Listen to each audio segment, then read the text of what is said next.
So we didn't know what was happening. Everything in my body said, drive downhill and don't look back.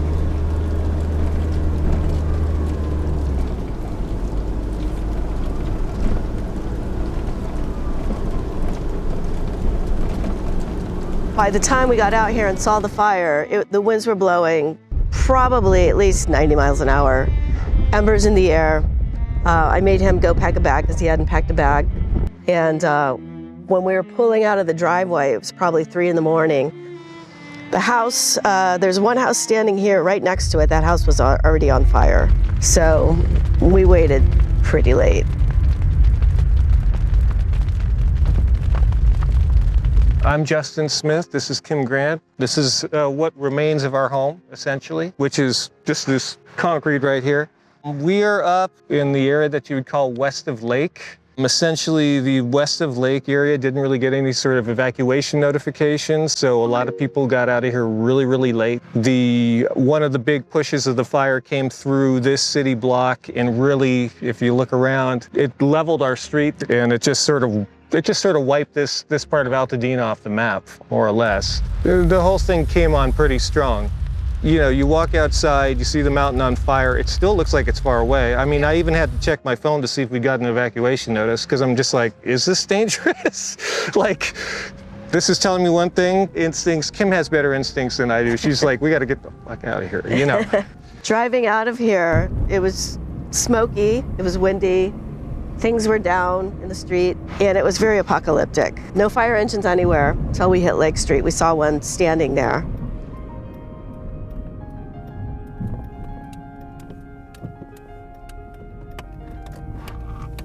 The thing about a house after it burns down is that there's still your walls, there's still the facade, there's still the chimney standing right there looking beautiful, but it's like a dead body. It's like, it's not your relative who passed away. It's not something like that. It's just a shell. It's just a ruin. There's no emotional connection to it other than what had been. So seeing the ruins cleared was, you know, it was fascinating. It was sad, but it kind of paved the way for a new beginning.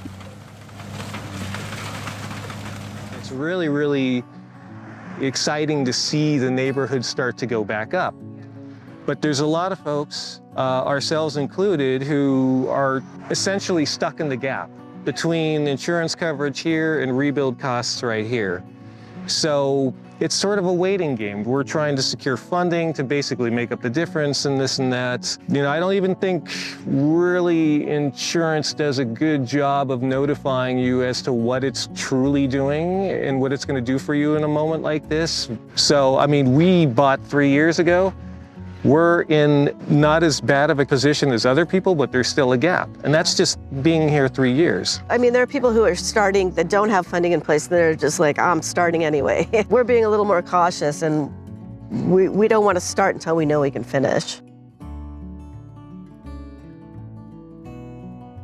Everybody, this whole support network came out and made sure that all of us, them, us, our other friends, our neighbors and everything, we're all supported. Through that support, that non-institutional support, just love and care and humanity, it made this destruction and devastation and what could have been a really, really hard landing on it, you know, as soft as it possibly could have been considering the circumstances. We know our street better than we ever did. They have all been fantastic. You know, it's like we're all in this together. So it's very, very, there's a bond there. There's this terrible circumstances creating an amazing bond. You know what I mean? We walk up here all the time because we found a rental in Altadena at the very end of town that didn't burn down. And we drive up here and walk our dog around, keep him familiar with everything. And we take care of the plants. You know, we've got our little sage garden here. We've got our bougainvillea, our lemon tree. And we're trying to rescue this deodar, this young deodar.